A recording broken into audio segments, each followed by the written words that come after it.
আজকে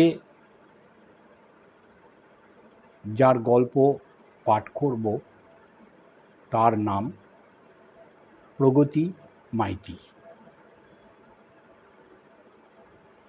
অনুগল্পের যুবরাজ বলে অনেকেই, আমিও শুনেছি। তিনি সম্পাদনা করেন একটি পত্রিকা, নাম ইস্ক্রা।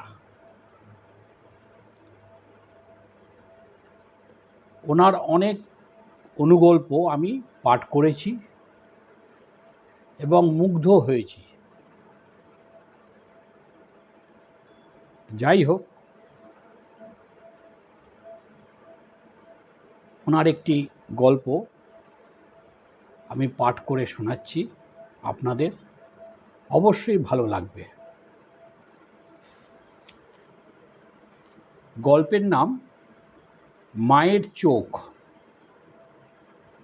আমি দৃষ্টি ফিরে পেয়ে ডাক্তারের প্রতি কৃতজ্ঞ।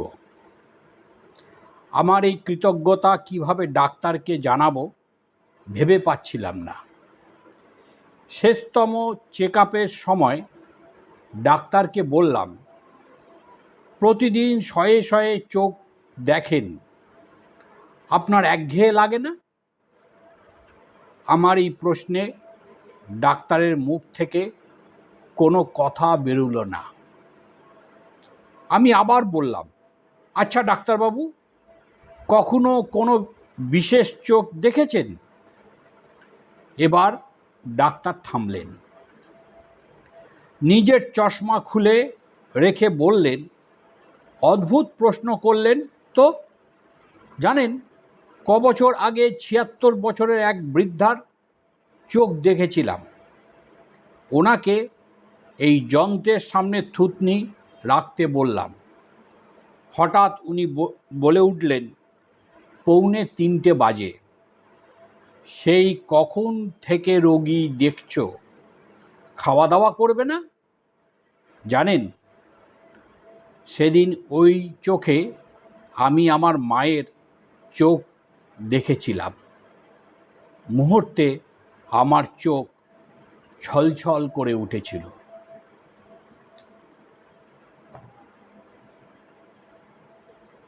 এই সেই পত্রিকা, 2025 সনের পুজো সংখ্যা। গল্পটি কেমন লাগলো মতামত দেবেন। ভালো লাগলে লাইক করবেন, আর আমার এই ছোট্ট ইউটিউব চ্যানেলটা সাবস্ক্রাইব করুন।